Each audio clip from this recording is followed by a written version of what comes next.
O'zbekiston musulmonlari idorasi hamda din ishlari bo'yicha qo'mita hamkorligida o'tkazib kelinayotgan namunaviy amaliy tadbirlarning navbatdagisi 2025-yil 22 noyabr kuni Uzun tumanida o'tkazildi.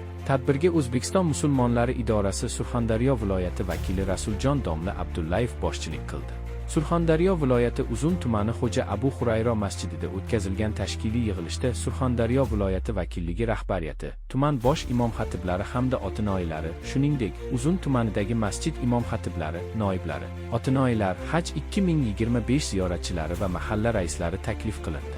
So'ng tumanlar bosh imom xatiblaridan tarkib topgan ishchi guruh tuzildi.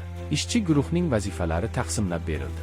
Quyidagilar ishchi guruh faoliyatining asosiy yo'nalishlari sifatida belgilandi. Birinchi yo'nalish, imom xatiblar hamda otinoyilar Haj 2025 ziyoratchilarini ma'naviy-ma'rifiy tadbirlarga faol jalb etib, har bir mahalladan kamida 5 ta oilaga kirish. Ikkinchi yo'nalish, O'zbekiston musulmonlari idorasi Surxondaryo viloyati vakilligi mutaxassislari tomonidan imom xatibning nizom asosida masjidni boshqarish faoliyati, masjidning moliyaviy holati hamda hujjat yuritish ishlarini yaqindan o'rganish, maslahat va ko'mak berish. Uchinchi yo'nalish, peshin namozi vaqtida masjidga kelganlarga dolzarb mavzuda ma'ruza qilib berish. Shu maqsadda ishchi guruh a'zolari Surxondaryo viloyati Uzun tumanining 11 ta masjidi hamda 11 ta mahallasiga biriktirildi. Shuningdek, O'zbekiston musulmonlari idorasi xotin-qizlar bo'limi tomonidan shahar tumanlar bosh otinoyilari va hoji onalar bilan birgalikda o'tkaziladigan ma'naviy-ma'rifiy tadbirlar rejalashtirildi.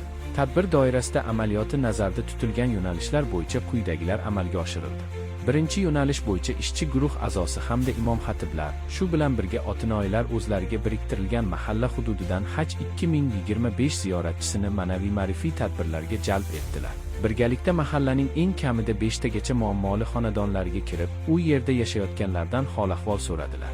Ularning muammolarini o'rgandilar, taklif, fikr, mulohazalarini tingladilar. Imom xatiblar 6 toifaga mansub 55 ta oilaga, otinoyilar 4 toifaga mansub 15 ta oilaga, umumiy hisobda 70 ta oilaga kirib, ma'naviy-ma'rifiy targ'ibot hamda amaliy yordam tadbirlarini olib bordilar. Shuningdek, Uzun tuman hokimligi bilan hamkorlikda Yashil makon dasturi doirasida masjid hududiga 25 tup manzarali va mevali daraxtlar ekildi. Bir nafar yoshi ulug' oilaga kirilib, ko'ngil so'raldi, moddiy yordam ko'rsatildi. Doim elga ota bo'lib turinglar. Amin. Rahmat. Bitta xonadonda jazo muddatini o'tayotgan hamda yot g'oyalar ta'siriga moyil bo'lganlar bilan yurtimizda olib borilayotgan islohotlar borasida suhbatlashildi. 18 ta xonadonda ma'naviy ko'makka muhtoj bo'lganlar bilan suhbat olib borildi. Ularni qiynab kelayotgan savollarga javob berildi. Ruhiy va ma'naviy barqaror bo'lish yuzasidan tavsiya va maslahatlar berildi.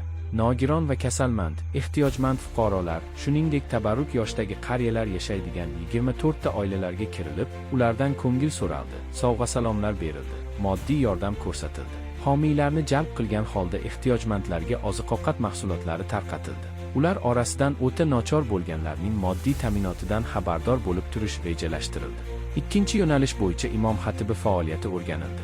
Jumladan, nizom asosida ish va hujjat yuritish, jamoani boshqarish, masjidni toza va ozoda saqlash, unda qulay sharoitlar yaratish jihatlari ko'rib chiqildi. Uchinchi yo'nalish bo'yicha ishchi guruh a'zolari o'zlariga biriktirilgan masjidlarda peshin namozini ado qilib, yig'ilgan qavmga yurtimizda bo'layotgan xayrli ishlar, mehr-oqibat va shukronalik fazilati, tinchlik va osoyishtalik qadri va masjidlarni obod qilish kabi dolzarb mavzularda ma'ruza qilinib, 1050 nafardan ortiq namozxon qamrab olindi. Tadbir so'ngida amalga oshirilgan ishlar tahlil qilinib, Uzun tumani imom xatiblarining ma'naviy-ma'rifiy hamda masjid boshqaruvidagi faoliyatida kuzatilgan kamchiliklarni bartaraf etish yuzasidan ko'rsatma va tavsiyalar berildi.